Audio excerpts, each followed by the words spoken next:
സ്വഹീഹ് മുസ്ലിമിൽ സൗബാൻ റളിയല്ലാഹു അൻഹു ഉദ്ധരിക്കുന്ന ഹദീസിൽ റസൂൽ ഒരിക്കൽ മദീനയിലെ ഒരു പ്രത്യേക സ്ഥലത്ത് നിന്നുകൊണ്ട് അള്ളാഹുവിനോട് കൈ ഉയർത്തി 3 കാര്യങ്ങൾ ചോദിച്ചുകൊണ്ട് ദീർഘനേരം പ്രാർത്ഥിക്കുന്നുണ്ട്. റസൂലുള്ളാഹി ചോദിച്ച സ്ഥലത്ത് പിന്നീട് മസ്ജിദുൽ ഇജാബ എന്നുള്ളൊരു പള്ളി അവിടെ സ്ഥാപിക്കുന്നുണ്ട്. മസ്ജിദ് നബവിയുടെ സമീപത്ത് ഏകദേശം ഒരു 500 മീറ്റർ അപ്പുറത്ത് മസ്ജിദുൽ ഇജാബ എന്നുള്ളൊരു പള്ളി കാണാൻ സാധിക്കും. അവിടെ വെച്ച് റസൂലുള്ളാഹി 3 കാര്യങ്ങൾ ചോദിച്ച് പ്രാർത്ഥിക്കുകയാണ്.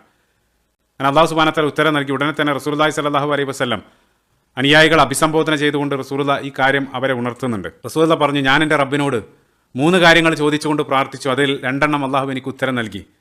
അതിൽ നമ്മളായിട്ട് ബന്ധപ്പെട്ട വിഷയം റസൂലുള്ളാഹി പറഞ്ഞു, ഒരു പ്രാർത്ഥന, പുറത്തുള്ള ശത്രുക്കളാൽ എൻ്റെ ഉമ്മത്ത് സമ്പൂർണ്ണമായി ഒരിക്കലും നശിപ്പിക്കപ്പെടരുത്, നാമാവശേഷമാകരുത്. അതായിരുന്നു റസൂലുള്ളാഹിൻ്റെ ഒരു പ്രാർത്ഥന.